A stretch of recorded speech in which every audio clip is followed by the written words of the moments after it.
So இந்த வேளையில நம்மளோட புது வரவுக்கு ஒரு ஹரிராயா பாட்டு வந்திருக்கு. நல்லா இருக்கே கேட்கும்போது. சோ பாட்டும் அதே மாதிரி தான் நல்லா இருக்கு. சோ அந்த பாட்டை பத்தி பேசுறதுக்காக நம்ம கூட டாக்டர் அஸ்ஹார் தான் இணைஞ்சிருக்காரு. வணக்கம் டாக்டர். வணக்கம் கதிர், வணக்கம் விக்னா. எப்படி இருக்கீங்க? போசா ரமடான் மாதம்லாம் எப்படி போய்கிட்டு இருக்கு உங்களுக்கு? நான் நல்லா இருக்கேன், சிறப்பா இருக்கேன். ரமதான் மாசம் சிறப்பா போயிட்டு இருக்கு. அந்த வழியில வந்து ராயாவோட ப்ரிப்பரேஷனும் சிறப்பா போயிட்டு இருக்கு. சோ இந்த வேளையில உங்களோட புது பாட்டு வந்தாச்சு ஹரிராயா நம்ம ராகால புது வரவுக்கு வந்திருக்கு. அதுக்காக உங்களுக்கு வாழ்த்துக்கள். நன்றி நன்றி நன்றி. சரி, இந்த பாட்டை பத்தி கொஞ்சம் சொல்லுங்க டாக்டர். எப்படி இந்த பாட்டு உங்களுக்கு, இந்த லிரிக்ஸ் எல்லாம் எப்படி உங்களுக்கு தோணுச்சு? எந்த மாதிரி ஒரு டேர்னிங் பாயிண்ட் அந்த மாதிரிலாம் ஒரு விஷயங்கள்லாம் இருக்கும் இல்லையா? ஆமா, அதை பத்தி கொஞ்சம் எங்கள்கிட்ட சொல்லுங்க. ஓகே, கண்டிப்பா. ஓகே, இந்த பாட்டு வந்து நம்ம வந்து வருஷம் வந்து நான் வந்து ஒரு ராயா பாட்டு வெளியாக்கிடுவேன். அது நான் ஃபர்ஸ்டா வெளியாக்கின ஒரு ராயா பாட்டு வந்து உல்லா சைடி ஃபித்ரி. அது மலேசியன் புக் ரெக்கார்ட் கிடைச்சு அந்த பாட்டுக்கு ஃபர்ஸ்ட் தமிழ் சாங் மலேசியா அப்படின்னு சொல்லி.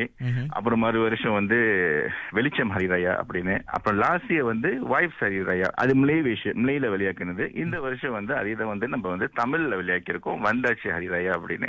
ஓகே, இந்த பாடல்ல வந்து லிரிக்ஸ் எல்லாம் வந்து நம்ம ராயால என்ன இருக்கும், எப்படி கொண்டாடுவாங்க, என்னென்ன ஐட்டம் இருக்கும், முக்கியமா வந்து நம்ம வந்து அதுல வந்து ஒரு 3 அதாவது தமிழ்ல இருக்கும் மீனா, அப்புறம் மலேஸ் கொஞ்சம் இருக்கும், அப்புறம் இங்கிலீஷ் வார்த்தைகளும் கொஞ்சம் போட்டிருக்கோம். ஏன்னா எல்லாத்துக்குமே வந்து அது கனெக்ட் பண்ணணும் அப்படின்னு சொல்லி. முக்கியமா வந்து இந்த ஷாப்பிங் ராயா, அப்புறம் மாலம் ராயா, புலித்தா, பஜு ராயா, பஜு கபாயா, பஜு மலாயு, இதெல்லாம் கொஞ்சம் நம்ம ஆட் பண்ணிருக்கோம். ரெண்டாங் இதெல்லாம் இப்ப இந்த வந்தாச்சேரி ராயால குத்துப்பாரண்டாங்க போடல. ஏன்னா நம்ம லாஸ்ட் பண்ண ஒரு ராயா பாட்டுல இருந்து அதெல்லாம் சேர்த்துட்டோம். கொஞ்சம் மாற்றமா பண்ணிருக்கோம் இந்த வாட்டி. கொண்டி ஓடிடும். அதான் ராயால என்ன விஷயம் இருக்குமோ அத்தனை விஷயமும் அந்த பாட்டுல இருக்கு. சரி, அடுத்ததா இந்த பாடலை பாடினது வந்து நீங்க மட்டும் தான் பாடிருக்கீங்களா, இல்ல வேற யாராவது கூட இணைந்து பாடிருக்காங்களா? ஓகே, இந்த பாடல் வந்து நான் பாடியிருக்கேன். என் கூட வந்து பாடகி பல்கிஸ் கூட பாடியிருக்காங்க. இந்த பாடலுக்கு வந்து லிரிக்ஸ் கம்போசர் நான் தான் பண்ணியிருந்தேன்.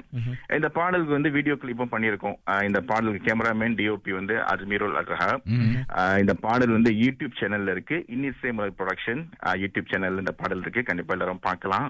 வந்தாச்சு ஹரிராயா. எத்தனை நாள் எடுத்துச்சு இந்த கம்போசிஷன் செஞ்சு முடிக்கிறதுக்கு? கிட்டத்தட்ட 1 month ஆச்சு. 1 month? ஆமா, அது டைம் இருக்கும்போது செய்யும் போது அது கொஞ்சம் டைம் எடுத்துருச்சு. சரி, ஓகே. அதே வைப்ஸோட இப்ப லைவா எங்களுக்காக ஒரு வரிகள் எங்களுக்காக பாட முடியுமா? ஆமா, அப்பதான் எங்களுக்கு அந்த ஹரிராயா வைப் கொஞ்சம் இன்னும் எக்ஸ்ட்ராவா கிடைக்கும். ஆமா ஆமா ஆமா, கண்டிப்பா பாடிடலாம். வந்தாச்சு ஹரிராயா, பலித்தா ஏற்றுவோம் மாலாம் ராயா, ரெடியாச்சு வகையான குவேராயா, வாய் ஹரிராயா. ஏவா, சூப்பர், வேற லெவல். தேங்க்யூ. வாழ்த்துக்கள் நம்ம ராகா சார்பில் உங்களுக்காக சொல்லிக்க விரும்புறோம். இந்த வேளையில நன்றி. ஸ்லாமட் ஹரிராயா உங்களுக்கு. and also ஸ்லாமட் per போசா, இன்னொரு போசா ஓடிக்கிட்டு இருக்கு இல்லையா? ஆமா, தேங்க்யூ சோ மச் ராகாக்கு பெரிய நன்றி. கதிர், விக்னா உங்களுக்கும் பெரிய நன்றி. நன்றி. சரி, மீண்டும் சந்திப்போம். அடுத்து உங்களுக்காக நம்ம டாக்டர் அஸ்ஹார் பாடின வந்தாச்சி ஹரிராயா.